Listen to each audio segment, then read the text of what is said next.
मंच पर विराजमान गुजरात के लोकप्रिय मुख्यमंत्री श्रीमान विजय रूपाणी जी,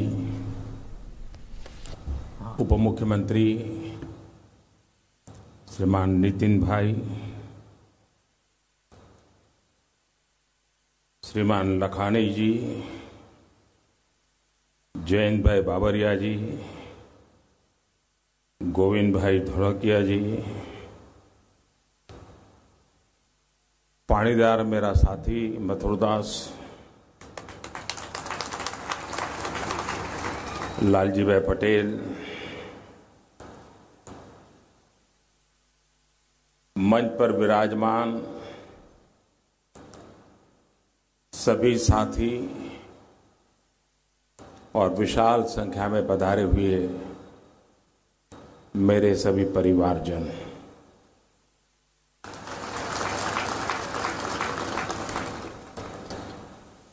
मैं दुविधा में था कि गुजराती में बोलूं कि हिंदी में बोलूं।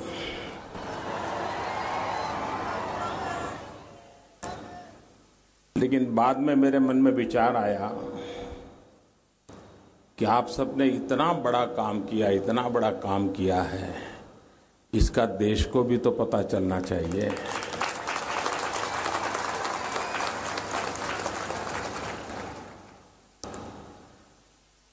यहां पर सभी दाताश्रियों की बधाई की वर्षा हो रही है। 500 करोड़ बड़ी वाहवाही चल रही है, लेकिन मैं वाहवाही नहीं करूंगा। इन्होंने कुछ नहीं किया है।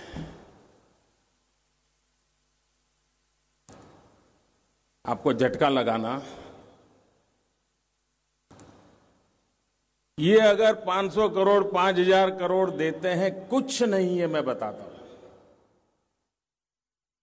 इसलिए ये वो लोग हैं जो गुजरात के गांव में खेत में मिट्टी खा करके बड़े हुए हैं। ये वो लोग हैं जो कभी अपने साथियों के साथ आंवली पिपली के खेल खेलते थे। पेड़ पर चढ़ना उतरना यही जिनका जिम था। साइकिल के टायर को दौड़ाते हुए मजा लेना यही जिनकी आप बचपन था।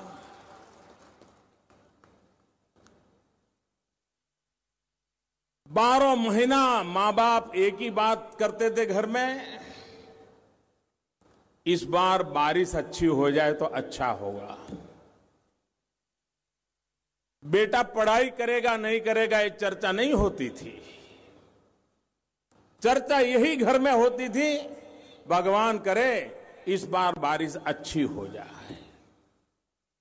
दूसरी प्रार्थना करते थे, हमारे पास जो 1 या 2 पशु हैं वो कभी भूखा न रहे। ऐसे परिवार के ये संतान हैं। ये वो संतान हैं जिन्होंने अपनी आंखों से ये सब देखा है, जिन्होंने बचपन में इस जिंदगी को जिया है। बारिश कम भी हुई हो,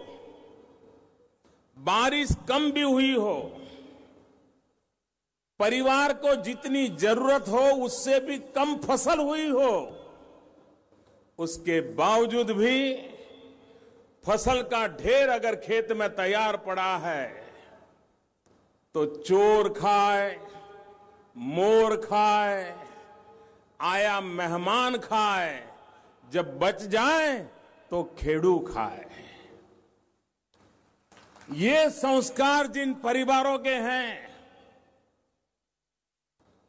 खुद के पसीने से पैदा की हुई फसल चोर भी उठा के ले जाए, गुस्सा नहीं। पशु पंखी आकर खा जाए तो भी संतोष। कोई अतिथि आ जाए, झोली है भर दें, और फिर कुछ बचा खुचा है तो बच्चों के लिए घर ले जाए और 1 साल गुजारा कर दें। ये मेरे गुजरात के खेड़ू परिवार के संस्कार हैं।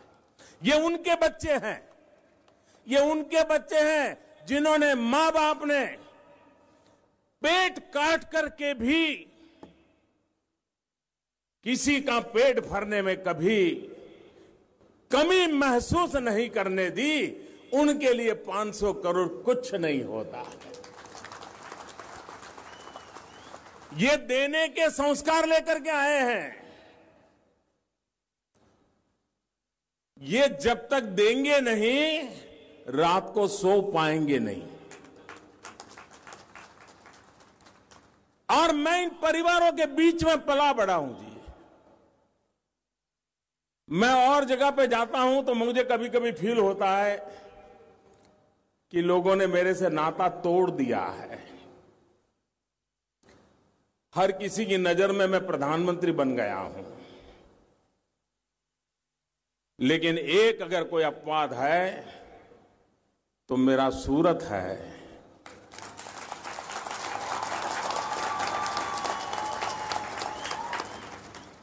मैं जब भी मिला हूं वही प्यार, वही अपनापन, प्रधानमंत्री वाला कोई टैग कहीं नजर नहीं आता है। ये जो परिवार भाव में अनुभव करता हूं, आपको हैरानी होगी, बाहर वालों को भी शायद हैरानी होगी। ये सब धनी परिवार हैं, अरबों खरबों में खेलने वाले लोग हैं। जब से मेरा सूरत आना तय हुआ तो जिन जिन परिवारों से मेरा बड़ा निकट नाता रहा है, अब तो वो अरबों खरबोपति हो गए हैं। कभी उनकी मां के हाथ से बाजरे की रोटी खाई है, कभी खिचड़ी खाई है। मुझे फोन क्या आया, क्या रात को सर्किट हाउस में आप रुकने वाले हैं तो बाजरे की रोटी भेज दूं क्या, खिचड़ी भेज दूं क्या। आज सुबह भी मुझे जो नाश्ता आया, एक परिवार ने पुराने मुझे, वो अपने सौराष्ट्र में जो मोटी भाकरी बनाते हैं ना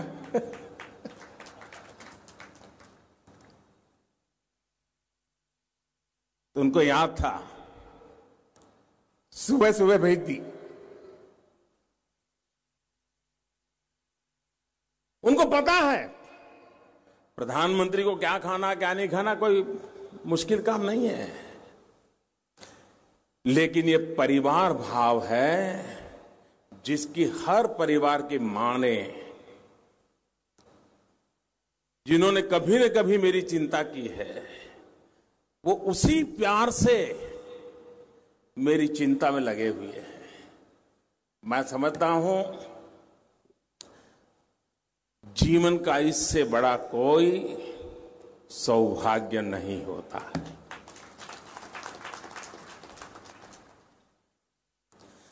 पद से इंसान बड़ा नहीं होता है, ये प्यार ही है जो बड़प्पन को अपने सीने से सिमट करके रख देता है। जो आप लोगों ने मेरे साथ किया है, मैं आपका आभारी हूं।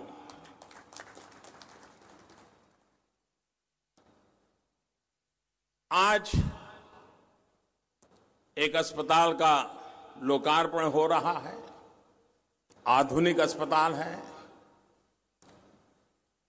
जब मैं यहां था तो कहता था कि जिसका शिलान्यास मैं करूंगा उसका उद्घाटन भी मैं करूंगा। तो लोगों को लगता था ये बड़ा अहंकारी है। ये अहंकार नहीं था, ये मेरे मन में एक कमिटमेंट है कि ये शिलान्यास करके पत्थर गाड़ करके तख्तियां लगाने की फैशन समाप्त होनी चाहिए। जो चीज शुरू करे वो चीज परिपूर्ण होनी चाहिए। अगर परिपूर्ण नहीं होने वाली है तो शुरू नहीं करना चाहिए। यहां आप सबको जितनी खुशी होती है, मुझे उससे भी ज्यादा होती है, क्योंकि विजयादशमी का वो दिन था। भारतीय जनता पार्टी ने मुझे प्रधानमंत्री के नाते घोषित कर दिया था उम्मीदवार के रूप में। मैं देश भर में दौड़ रहा था उस समय। लेकिन उसके बावजूद भी विजयादशमी और मेरे नवरात्रि के उपवास पूर्ण हुए थे। मैंने तय किया कि नहीं, मैं सूरत तो जाऊंगा ही, कितनी ही कठिनाई क्यों न, और मैं आया था। और उस दिन ये लालजी बादशाह वो मेरे बगल में तस्वीर निकालना चाहते थे, तो भूमि पूजन के लिए वो फावड़ा चलाना था। तो मैंने बादशाह को कहा 50 करोड़ दोगे तो मैं करने दूंगा, नहीं तो नहीं करने दूंगा।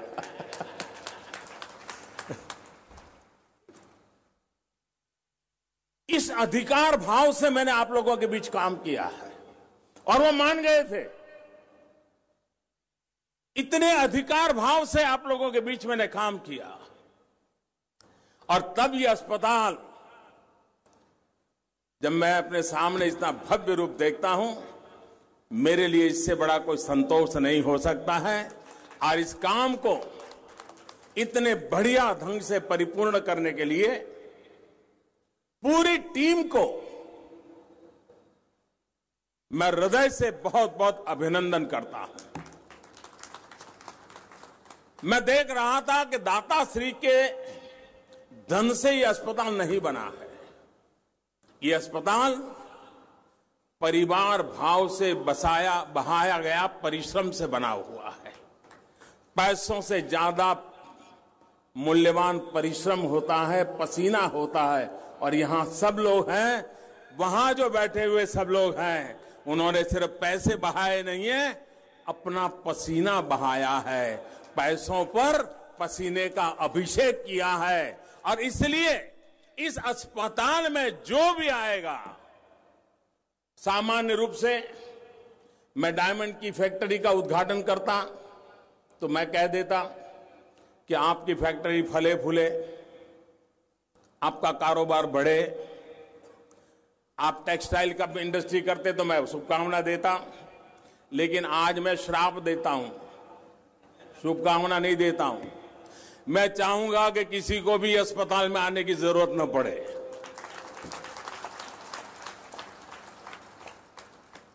और एक बार आना पड़ा तो दोबारा कभी आने की जरूरत न पड़े, ऐसा मजबूत इंसान बनकर के यहां से जाए, ये भी साथ साथ शुभकामनाएं देता हूं। हमारे देश में डॉक्टरों की कमी, अस्पतालों की कमी, महंगी दवाइयां, आज किसी मध्यम वर्ग के परिवार में अगर एक व्यक्ति बीमार हो जाए तो उस परिवार का पूरा अर्थकारण समाप्त हो जाता है। मकान लेना है, नहीं ले पाता, बेटी की शादी करवानी है, नहीं करवा पाता, एक इंसान बीमार हो जाए। और ऐसे समय सरकार की जिम्मेवारी होती है कि हर किसी को आरोग्य सेवा उपलब्ध हो, हर किसी को एक सीमित खर्च से आरोग्य सेवा का लाभ मिलना चाहिए, त्वरित मिलना चाहिए। भारत सरकार ने अभी हेल्थ पॉलिसी घोषित की है। अटल जी की सरकार के बाद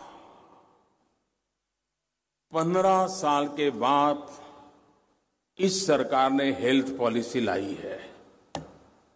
बीच में बहुत काम रह गए जो मुझे करने पड़ रहे हैं।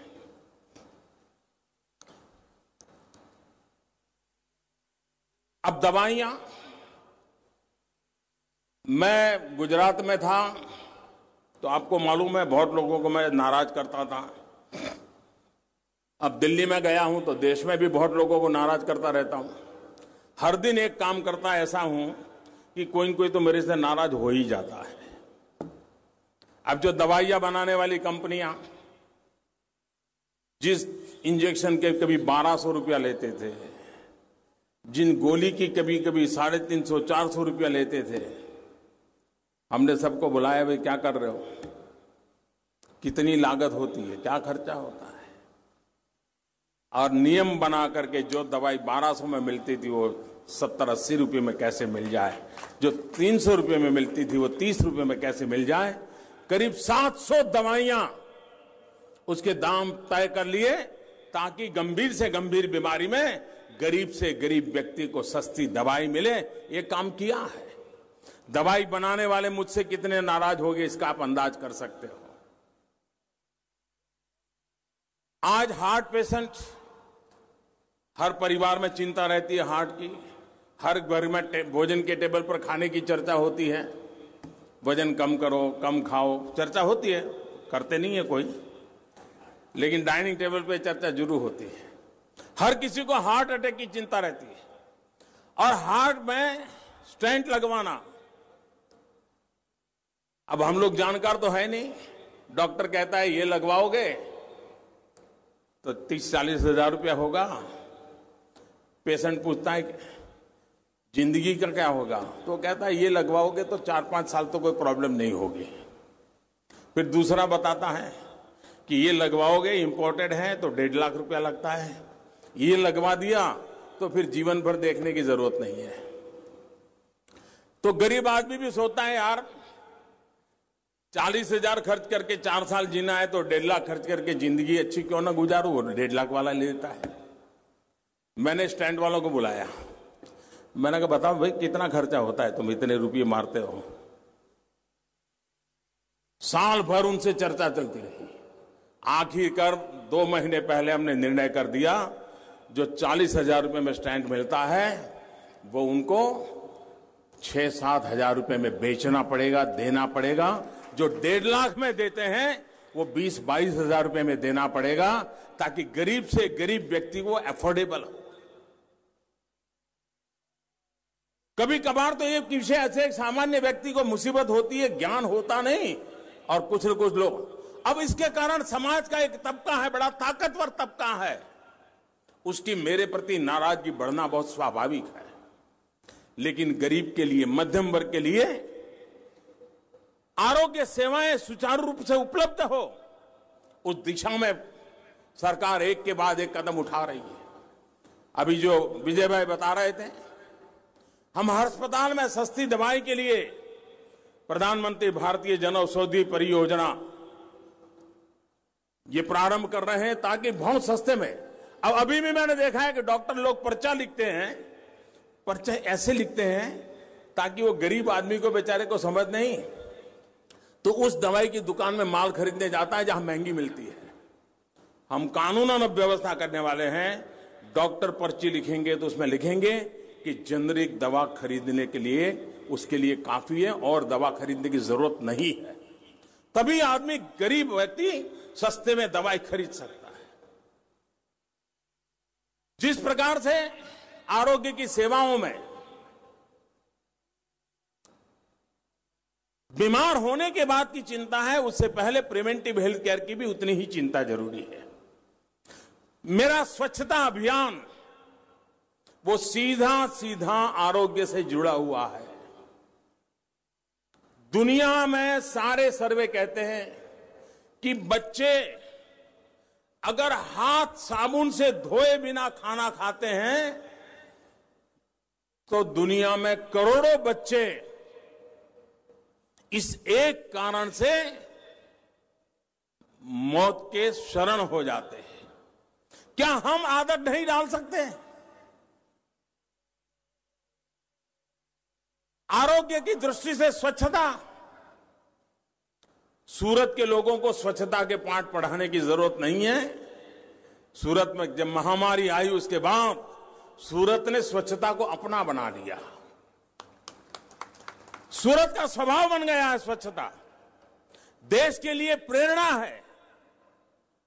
मैं कल ये रोड शो कर रहा था, मेरे साथ दिल्ली से जो अफसर आए थे वो रोड शो नहीं दे रहे थे, सफाई देख रहे थे। तो बोले इतनी सफाई होती है, उनके दिमाग में सफाई भर गई। मैंने कहा अब आप जहां जाओगे जरा बताना सबको। ये सूरत ने स्वभाव बना दिया है। स्वच्छता अगर भारत का स्वभाव बने तो हमारे अरबों खरबों रुपये बीमारी के पीछे खर्च हो रहे बंद हो जाएंगे। हमारे गरीब एक बार बीमार हो जाता है, एक ऑटो रिक्शा ड्राइवर बीमार हो जाए तो सिर्फ वो इंसान बीमार नहीं होता, उसके पूरे परिवार 3 दिन के लिए भूखा रह जाता है, घर में कोई कमाने वाला नहीं होता है। और इसलिए स्वच्छता, मैं योग को लेकर के पूरे विश्व में आंदोलन चला रहा हूं। 21 जून को सूरत भी शानदार योग का कार्यक्रम करके दिखाएं। वेलनेस के लिए योग शरीर स्वास्थ्य के लिए आज जीवन का हिस्सा बनता जा रहा है। हमने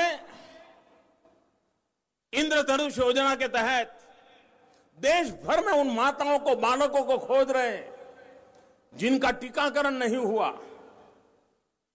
टीकाकरण का अभियान चलाते हैं।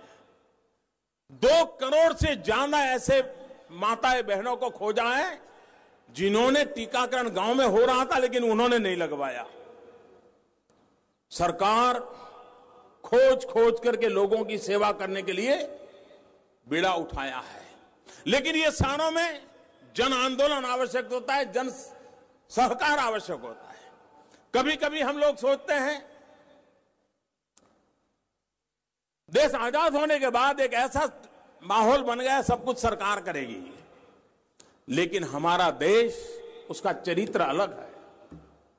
हमारा देश सरकारों से न चला है न बना है। हमारा देश न राजाओं से चला है न राजाओं ने बनाया है। हमारा देश न नेताओं से चला है न नेताओं ने बनाया है। हमारा देश चला है जनशक्ति के भरोसे, जन सेवा भाव के भरोसे, जिसके जन जन में सेवा परमो धर्म, ये उनकी प्रकृति रही है। आप मुझे बताइए, गांवों गांव आपको धर्मशालाएं दिखती है। हर तीर्थ क्षेत्र के बाहर हजारों लोग रह सके इतनी धर्मशालाएं। दुनिया की कितनी बड़ी होटल से भी ज्यादा रूम होते हैं धर्मशालाओं के। 2-2 हजार कमरों के धर्मशालाएं होती है हमारे देश में। किसने बनाई? सरकारों ने नहीं बनाई, जनता जनार्दन ने बनाई है। गांव गांव पानी नहीं होते थे, कुएं होते थे, बावड़ी होती थी। कौन बताना था?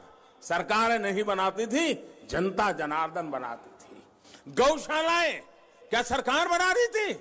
जनता जनार्दन बनाती थी। पुस्तकालय सरकार बना रही थी, जनता जनार्दन बनाती थी। पानी की परब कौन बनाता था? जनता जनार्दन बनाती थी। हमारे देश का यह मूल चरित्र रहा है। समाज जीवन के सारे कामों को करना समाज की सामूहिक शक्ति का स्वभाव रहा था, लेकिन आजादी के बाद धीरे धीरे धीरे धीरे उसमें कमी आने लगी। फिर से एक बार दोबारा वो माहौल बना है। हर किसी को लगता है कि मैं समाज के लिए कुछ करूंगा, मैं सामूहिक रूप से कुछ करूंगा, समाज की भलाई के लिए कुछ करूंगा। उस दिशा में आज काम हो रहा है। मैं यहां सूरत में बैठे हुए खास करके सौराष्ट्र के जितने लोग हैं, छोटे से छोटा रत्न कलाकार भी, उसके दिल में एक चीज मैंने हमेशा देखी है, अपने गांव में कुछ न कुछ अच्छा करने के लिए वो कुछ न कुछ देता रहता है। ये छोटी बात नहीं है जी। छोटा रत्न कलाकार है, कोई ज्यादा इनकम नहीं है, बड़ी मुश्किल से महीना निकालता है, लेकिन खुद के गांव में कुछ होता है। तो मैं सूरत रहता हूं, गांव वाले कहते हैं भाई जरा तुम स्कूल में इतना कर दो, गांव में इतना कर दो। वो रत्न कलाकार कष्ट झेल करके भी कर देता है। यहां बैठे हुए हर प्रमुख लोगों ने अपने गांव में उत्तम से उत्तम काम किए हैं। कुछ न कुछ ऐसा किया है, अपने मां बाप के नाम पे किया है, अपने परिवारजनों के नाम पर किया है, कुछ न कुछ किया है, गांव के विकास के अंदर योगदान दिया है। और आज भी गांव के साथ वैसे का वैसा नाता रखा है। दिवाली के दिन में अगर गुजरात सौराष्ट्र जाना है तो बस में टिकट नहीं मिलती है। ये जो लगाव है, ये समाज का उत्तम लक्षण है। और मैं इस चाहूंगा हमारी आने वाली पीढ़ियों में भी ये बना रहे। पुरानी पीढ़ी के लोग रहे तब तक चले ऐसा नहीं, आने वाली पीढ़ियों में भी बना रहे। ये पूरे गुजरात की अमानत बनेगी। मैं फिर एक बार आज इस अस्पताल के उद्घाटन समारोह के समय आप सबके बीच आने का अवसर मिला, मैं आपका आभारी हूं। और जैसा मथुरदास कह रहे थे, यहां से ब्यारा जा रहा हूं, वहां भी पानी का कार्यक्रम करने जा रहा हूं, बोटाद जा रहा हूं, वहां भी पानी का कार्यक्रम कर रहा हूं। गुजरात ने पानी को ही अपना एक बहुत बड़ा ताकत बना दिया है और उसी ताकत से गुजरात आगे बढ़ रहा है और बढ़ के रहेगा। इसी एक विश्वास के साथ मैं आप सबको बहुत बहुत शुभकामनाएं देता हूं, उत्तम स्वास्थ्य के लिए शुभकामनाएं देता हूं। जुलाई महीने में मैं इजराइल जा रहा हूं। आप लोगों में से हर किसी का इजराइल से नाता है। मैं देश का पहला प्रधानमंत्री हूं जो इजराइल जा रहा हूं और डायमंड का कारोबार और इजराइल के साथ सीधा सीधा नाता है और इसलिए वहां मैं आपका प्रतिनिधि बनकर के भी जा रहा हूं। यह बात आपको मैं विश्वास दिलाता हूं। बहुत बहुत धन्यवाद। Thank you. खूब खूब